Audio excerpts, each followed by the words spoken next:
ยปลาเนี่ยจะคิดถึงบ้านทุกคนเลยค่ะ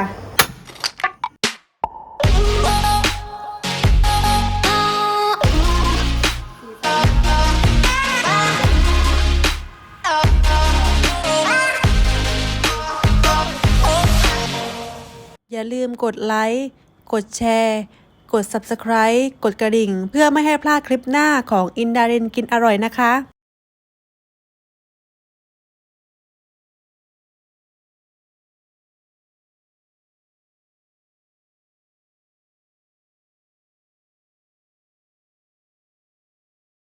สวัสดีค่ะมาพบกับอินดารินกินอร่อยกันอีกแล้วนะคะวันนี้เราก็มีผู้ช่วยตัวน้อยก็คือน้องเอ๋ยนั่นเองนะคะน้องขาเล่นค่ะลูกสาวค่ะพี่ครับ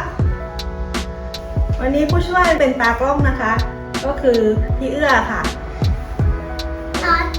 ยังจำกันได้ไหมเอ่ยที่ทำคลิปเอื้อเอ่ยทาเล่นไปค่ะโอเคสำหรับเมนูในวันนี้นะคะก็จะเป็นอาหารปากใต้เมนูน้ำเคยค่ะหรือว่าแกงเคยปลานะคะที่ใช้เคยปลาเป็นส่วนผสมในน้ำแกงค่ะสำหรับเคยปลานะคะก็จะเป็นการนำปลาน้ำจืดนะคะทั้งตัวมาหมักตากแดดมาตำแล้วก็มาคั้นน้ำนะคะถ้าพูดถึงเมนูนี้ต้องนึกถึงน้ำเคยจังหวัดนครศรีธรรมราชค่ะแกงน้ำเคยนะคะจะมีรสชาติเผ็ดจัดจ้านถึงเครื่องนะคะค่ะเดี๋ยวเรามาแนะนำวัตถุดิบกันนะคะว่ามีอะไรกันบ้างหอมแดงกระเทียมตะไคร้ขมิ้นเกลือพริกสดพริกไทยน้ำเกลือเคยปลามะเขือเปราะมะเขือพวงข่าใบมะกรูดปลาย่างนะคะสำหรับวันนี้เราใช้ปลาซาบะย่างค่ะแนะนำให้แกะหนังออกนะคะเพราะว่าน้ำเคยของเราจะไม่คาวแล้วก็สีจะไม่ดำนะคะเดี๋ยวเราจะมาเริ่มทำกันเลยนะคะขั้นตอนต่อไปก็จะมาทำเครื่องแกงกันนะคะเรามาทำเครื่องแกงกันเลยนะคะใส่พริกไทยกับตะไคร้ก่อนนะคะ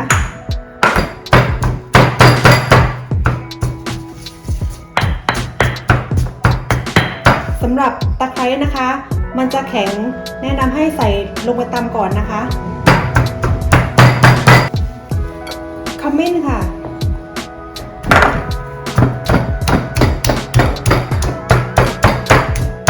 หอมแดงกระเทียมใส่ลงไปเลยค่ะ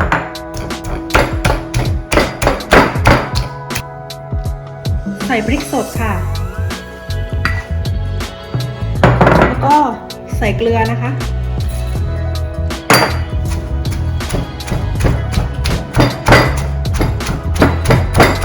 ตำเครื่องแกงไปเรื่อยๆนะคะจนกว่าเครื่องแกงจะละเอียดค่ะ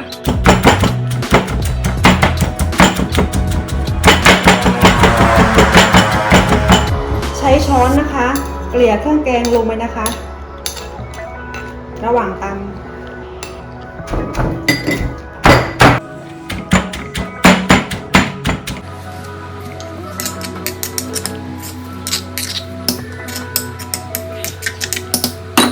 พริกแกงของเราก็เสร็จเรียบร้อยแล้วนะคะ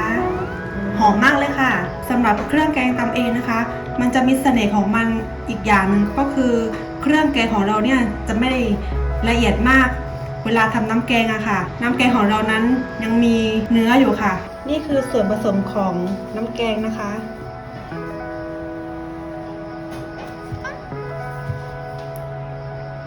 เราจะมาทำน้ำแกงกันนะคะใส่น้ำก่อนค่ะ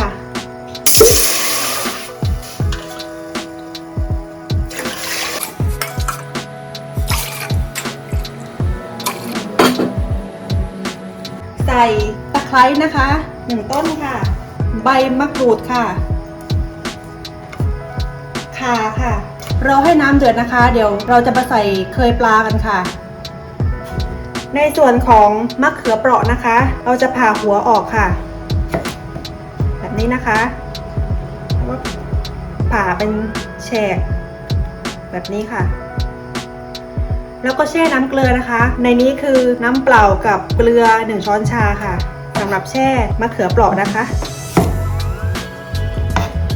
การแช่น้ำเกลือทำให้มะเขือเปราะของเราไม่ดำนะคะผ่าทุกลูกเลยนะคะมะเขือพวงค่ะดึงออกจากก้านนะคะ แกะแบบนี้ค่ะ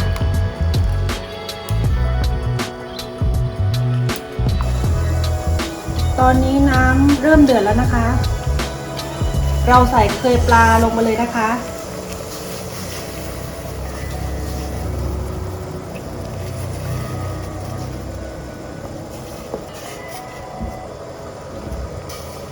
เวลาเราต้มเคยปลานะคะ เราต้องใส่ใบมะกรูด ตะไคร้แล้วก็ข่านะคะ เพื่อดับกลิ่นคาวค่ะ ต้มให้เคยปลาหลุดออกจากก้างนะคะ เคยปลาของเราก็ได้แล้วนะคะ เดี๋ยวเราจะมากรองเอาก้างออกเทลงไปเลยนะคะ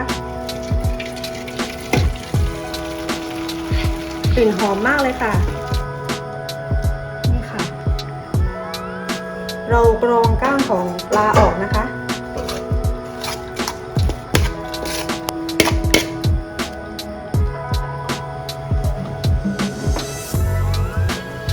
นำน้ำต้มเคยปลาใส่ลงไปในหม้ออีกครั้งนึงนะคะ ที่กรองก้างปลาออกแล้วค่ะ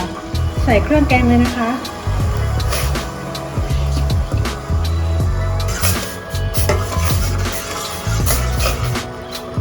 เมื่อใส่เครื่องแกงลงไปแล้วกลิ่นหอมขึ้นมาทันทีเลยค่ะ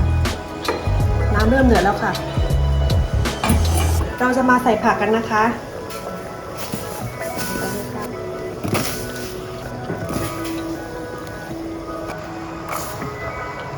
รอให้ผักสุกนะคะน้ำเคยเนี่ยเป็นอาหารขึ้นชื่อของชาวปากใต้เลยนะคะคนส่วนใหญ่ที่อยู่ต่างจังหวัดหรือว่าทำงานต่างจังหวัดเนี่ยค่ะพอเห็นใครแบบทำน้ำเคยหรือว่าแกงเคยปลาเนี่ยจะคิดถึงบ้านทุกคนเลยค่ะว่าทำไมคะเพราะว่ามันเป็นเอกลักษณ์ของคนใต้นะคะวันนี้ก็ทำเคยปลาสูตรนครเลยนะคะเราใช้เคยปลาอย่างดีเลือกเคยปลานะคะต้องดมก่อนนะคะว่ากลิ่นของปลาเนี่ยหอมไหมแต่ถ้ากลิ่นหอมเนี่ยใช้ได้นะคะแต่ว่าถ้าดมแล้วมันมีกลิ่นสาบหรือว่ากลิ่นเน่าอะค่ะมันใช้ไม่ได้นะคะน้ำเคยจะอร่อยไหมขึ้นอยู่กับเคยปลาเลยค่ะถ้าได้เคยปลาอร่อยเนี่ยน้ำเคยเราอร่อยแน่นอนค่ะเพราะว่าเครื่องปรุงเราปรุงไม่เยอะนะคะแค่เคยปลาแล้วก็เครื่องแกงของเราเนี่ยถ้าอร่อยอยู่แล้วเนี่ยสุดยอดเลยค่ะสำหรับน้ำแกงนะคะเราต้องชิมก่อนนะครับเพราะว่าตอนเราตำเครื่องแกงอะค่ะเราใส่เกลือลงไปแล้วเราต้องชิมก่อนนะคะว่ามันเค็มไปไหมเดี๋ยวขอชิมก่อนนะคะ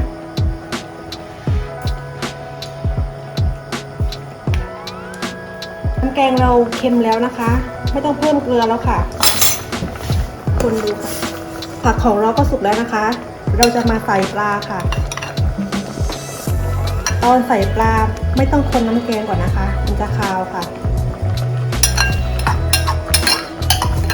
ต้มปลาไปสักแป๊บนะคะน้ำแกงของเราเนี่ยจะไม่ดำเพราะว่าเราตำเครื่องแกงเองนะคะแล้วก็ตอนแกะปลาเราเอาหนังปลาออกนะคะน้ำแกงของเราก็เลยสีเหลืองสวยค่ะตักขึ้นมาให้ดูนะคะ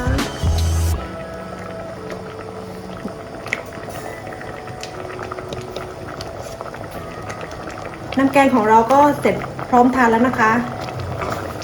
ปิดแก๊สค่ะใส่ใบมะกรูดลงไปนะคะเสร็จแล้วค่ะน้ำเคยปักใต้วันนี้เป็นสูตรของเมืองคอนนะคะน่ากินมากเลยค่ะเดี๋ยวเราจะมาชิมกันนะคะ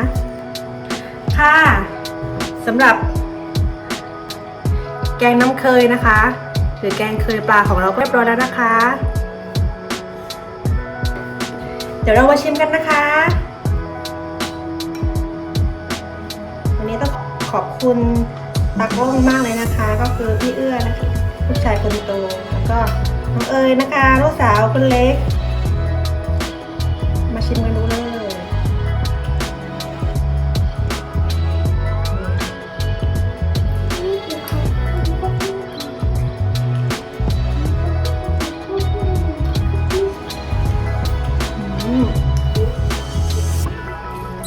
รสชาติจัดจ้านเผ็ดมากเลยค่ะอร่อยมากหอมเครื่องแกงเคยปลามันลงตัวมากเลยค่ะ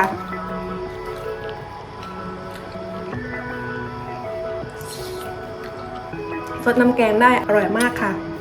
แนะนำนะคะว่าถ้าทานกับขนมจีนนะคะให้ทำน้ำแกงเนี่ยให้ใสอย่าให้ข้นมากนะคะ เวลาเราทานกับขนมจีนนะคะ เราต้องใส่น้ำแกงเยอะถ้าคนใต้บ้านเรานะคะดาดให้เล่นนะคะดาดให้เต็มจานมันจะขมนะคะ แนะนำนะคะว่าถ้าทานกับขนมจีนเนี่ยให้น้ำแกงเนี่ยใสอย่าให้ข้นมากนะคะมันจะขมได้ค่ะ น้ำแกงของเราเนี่ยเข้มข้นอร่อยมากเลยค่ะทำเองกินเองจะไม่ให้อร่อยได้ยังไงใช่ไหมคะ ใช่ค่ะ ใช่ครับ เพื่อนๆลองไปทำกันดูนะคะรสชาติเป็นยังไงคอมเมนต์ใต้คลิปได้นะคะสำหรับวันนี้พวกเราลาไปก่อนค่ะสวัสดีค่ะ สวัสดีค่ะ บ๊ายบาย บ๊ายบาย